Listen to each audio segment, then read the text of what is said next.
नमस्कार मित्रांनो, आज आपण एका अशा विषयावर बोलणार आहोत ज्याने संसदेपासून सोशल मीडियापर्यंत सर्वांचे लक्ष वेधून घेतले आहे. आपण अनेकदा पाहतो की सरकारी नोकरीसाठी शिपायापासून ते कलेक्टरपर्यंत प्रत्येकाला परीक्षा द्यावी लागते, कडक पात्रता पार करावी लागते. पण देशाला दिशा देणाऱ्या नेत्याचं काय? सध्या सोशल मीडियावर एक फोटो व्हायरल होतोय ज्यामध्ये आम आदमी पार्टीचे खासदार राघव चड्ढा यांचा फोटो आहे आणि मागणी केली जाते की नेत्यांसाठी ही परीक्षा असायला हवी. पण मित्रांनो, हा विषय फक्त एका फोटोपुरता मर्यादित नाही. आज आपण या व्हिडिओमध्ये पाहणार आहोत की राघव चड्ढा यांनी संसदेत भाजपाला कोणत्या मुद्द्यावर आरसा दाखवला आहे. असे कोणते टोचणारे प्रश्न त्यांनी विचारले ज्यामुळे सत्ताधारी भाजप सरकार घाबरली.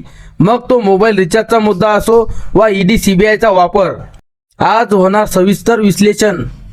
पहिला मुद्दा, मोबाईल रिचार्जचा डिजिटल दरोडा. सर्वात आधी बोलूया त्या विषयावर जो तुमच्या खिशाला रोज कात्री लावतोय, मोबाईल रिचार्ज. मित्रांनो, एकीकडे सरकार डिजिटल इंडियाचा ढोल वाजवतोय, पण दुसरीकडे मोबाईल रिचार्जच्या किमती 25% वाढल्यात.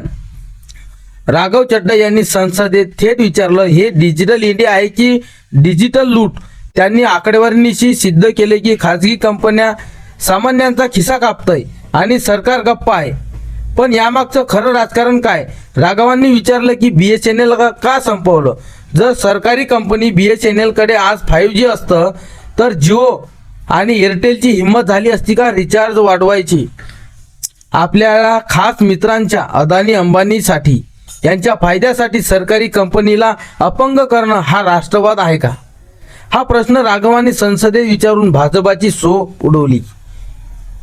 भाग दुसरा आहे. दुसरा मुद्दा, मध्यमवर्गीयांचा टॅक्स वनवास. आता वळूया मध्यम वर्गाकडे. राघव चड्ढा यांनी अर्थसंकल्पाच्या चर्चेत विचारलं होतं की मध्यम वर्ग ही काय सरकारची दुभती गाय आहे का? आपण इन्कम टॅक्स भरतो, GST भरतो, पण बदल्यात आपल्याला काय मिळतं? जेव्हा मोठ्या उद्योगपतींचे हजारो कोटींचे टॅक्स माफ केले जातात तेव्हा सामान्य माणसाच्या ताटातल्या दह्यावर, दुधावर आणि पिठावर GST लावला जातो. हिऱ्यावर कमी टॅक्स आणि पिठावर जास्त. हा कसला न्याय? हा प्रश्न राघवांनी विचारला. मित्रांनो, विचार करा, आज मध्यमवर्ग महागाईकडे होरपळतोय आणि सरकार मात्र आकडेवारीचे खेळ खेळतंय. राघवांनी संसदेत मांडलेले हे सत्य आणि करदात्या मनातील चीड आहे. तिसरा मुद्दा मांडला, बेरोजगारी आणि अग्निवीरचा फसवा खेळ. भाजप सरकार आपल्याला 200 कोटी नोकऱ्यांचं आश्वासन गेलं कुठं? राघव चड्ढा यांनी अग्निवीर योजनेवरून सरकारला चांगलं धारेवर धरलं. त्यांनी विचारलं, ज्या तरुणाला देशासाठी प्राण द्यायचे आहेत त्याला तुम्ही 4 वर्षानंतर कंत्राटरी म्हणून घरी पाठवणार? त्यांचं भविष्य काय? लष्करी भरतीचं खाजगीकरण करणं हे देशाच्या सुरक्षतेसाठी किती घातक आहे हे त्यांनी तांत्रिक मुद्द्यासह मांडलं. आज लाखो सरकारी पदं रिक्त आहेत पण सरकार किती भरते नाही. तरुणांच्या हातात पदवी आहेत पण काम नाही. हाच का तुमचा विकास? हा राघव चड्ढांचा सवाल आज प्रत्येक बेरोजगार तरुणाचा आवाज बनला आहे. चौथा मुद्दा मानला, ईडी, सीबीआय आणि वॉशिंग मशीनचं राजकारण. आता बोलूया सर्वात गंभीर विषयावर, तपास यंत्रणांचा गैरवापर. राघव चड्ढा यांनी संसदेत एक धक्कादायक आकडेवारी दिली. 2014 नंतर ईडीच्या कारवाईमध्ये अनेक पटींनी वाढ झाली आहे. त्यातील 95% कारवाया फक्त विरोधकांवर आहेत. त्यांनी एक जबरदस्त टोमणा मारलाय. भाजपाकडे अशी कोणती वॉशिंग मशीन आहे की ज्या नेत्यावर भ्रष्टाचाराचे आरोप असतात तो भाजपामध्ये गेल्यावर एकदम स्वच्छ होतो? विरोधकांचा आवाज दाबण्यासाठी, त्यांना तुरुंगात टाकण्यासाठी यंत्रांचा वापर करणं हे लोकशाही हत्या आहे असं त्यांनी ठामपणे मानलं. आणि म्हणूनच आता राघवांच्या मागे यंत्रणा लावल्या जातील का अशी चर्चा सुरू आहे. दुसरा मुद्दा आहे, विमानतळ की बस स्टँड. दिल्लीतील टर्मिनल 1 आणि 2 सारख्या मोठ्या विमानतळावर प्रवाशांच्या लांबच रांगा लागतात आणि प्रचंड गर्दी असते. विमानाची अवस्था आता बस स्टँड सारखी झाली असून गर्दीमुळे लोकांचे विमाने चुकतात असा आरोप चड्ढा यांनी केला आहे. महागडे पदार्थ, विमानतळावर मिळणाऱ्या चहा आणि नाश्त्याच्या किमतीवर त्यांनी प्रश्न उपस्थित केले. एक कप चहा 200 ते 250 रुपयाला आणि पाण्याची बाटली 100 रुपयाला मिळते असे सांगत त्यांनी सरकारला विमानतळावरील उड्डाण यात्री कॅफे सुरू करण्याची मागणी केली आहे. हवाई चप्पल ते बाटा शूज, पंतप्रधान मोदीच्या हवाई चप्पल घालणारा माणूस विमान प्रवास करेल या विधानाचा संदर्भ देत चड्डा म्हणाले की आता परिस्थिती अशी आहे की बाटा शूज घालणाऱ्या मध्यमवर्गीयालाही विमान प्रवास परवडत नाही आहे. तिकिटे गगनाला भिडलेली, दर देशांतर्गत विमानाची तिकिटे परदेशात प्रवासापेक्षा महाग झाली आहेत. त्यांनी उदाहरणादाखल सांगितले की दिल्ली ते मालदीवचे तिकीट 17,000 आहे, पण लक्षद्वीपला जायचे असेल तर 25,000 मोजावे लागतात. पार्किंग आणि पॅकेज चार्जेस, विमानतळावरील पार्किंगचे दर तासाला 220 रुपये पोचले आहे. तसेच बॅगचे वजन 1 किलो जरी वाढले तर विमान कंपन्या अवघ्या 1.25 पैसे वसूल करतात. याकडेही त्यांनी लक्ष वेधले.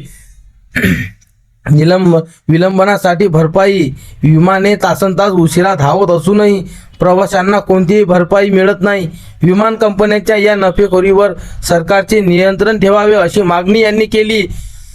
आणि त्यासोबतच त्यांनी जनरल डब्यांची कमतरता, रेल्वे राघव चड्डा यांनी आरोप केला की सरकार वंदे भारत यासारख्या हाय प्रोफाईल ट्रेनवर लक्ष केंद्रित करत असताना सामान्य गरीब माणूस प्रवास करतो त्या जनरल आणि स्लीपर डब्यांची संख्या कमी केली जात आहे. प्रतीक्षा यादी संकट त्यांनी डेटा मांडला. लाखो लोकांची तिकिटे कन्फर्म होत नाहीत.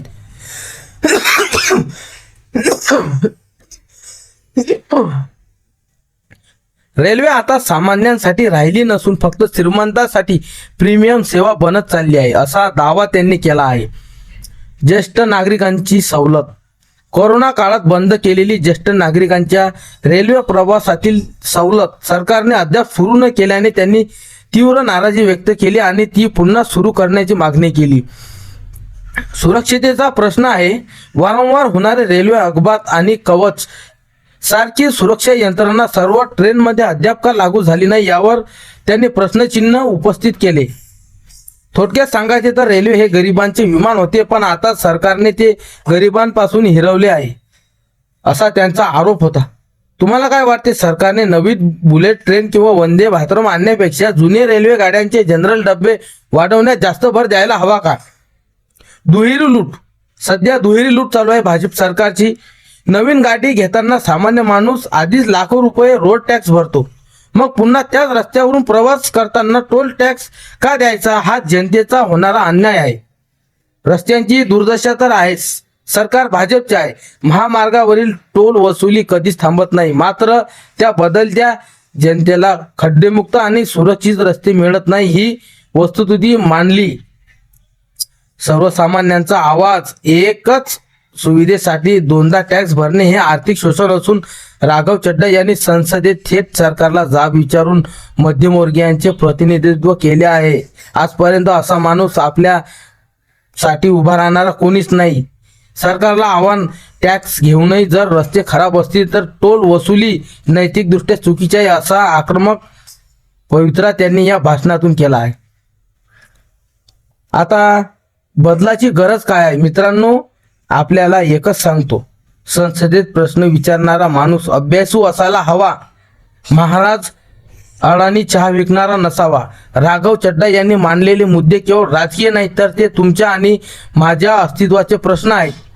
जेव्हा एखादा नेता मोबाईल रिचार्ज, महागाई आणि तरुणांच्या बेरोजगारावर बोलतो तेव्हा त्याला शांत करण्यासाठी नवनवीन वाद उभे केले जातात, त्यांच्या चरित्रहीन केले जाते. त्यांच्या पत्नी प्रणिती चोपडा यांच्या विरुद्ध काही बोलणार, त्यांच्या मागे आता भाजप सरकारच्या विरोधात चड्डा साहेब बोलत आहेत. ईडी, सीबीआय हे त्यांच्या मागे आता लावणार. सामान्य नागरिकांचे, भारतीय जनतेचे मन भटकवण्यासाठी काही ना काही योजना जरूर आखतील. भारतामध्ये काही ना काही वाद पेटून उठवतील. हिंदू मुस्लिम असो, जातीवाद असो, काही करून त्यांचे प्रश्न भडकवण्याचा प्राण आता बीजेपी सरकार करणार. आपण सुज्ञ नागरिकांनी हे ओळखलं पाहिजे की प्रश्नाची उत्तरं देण्याऐवजी प्रश्न विचारणाऱ्याला संपवलं जातंय. हे आजची भाजपा सरकार आहे. हे लोकशाहीचे लक्षण नाही. तुम्हाला काय वाटतं? असे सुरक्षित नेते असायला हवेत का? आपण जाती धर्माच्या नावावर पुन्हा एकदा भरकटणार आहोत. तुमची मते कमेंटमध्ये नक्की सांगा. हा व्हिडिओ जास्तीत जास्त शेअर करा जेणेकरून धारदार आवाज घरघरात पोहोचला पाहिजे. मित्रांनो, भेटूया पुढच्या व्हिडिओमध्ये. जय हिंद. चॅनलला सबस्क्राईब करा, व्हिडिओला जास्तीत जास्त शेअर करा. धन्यवाद.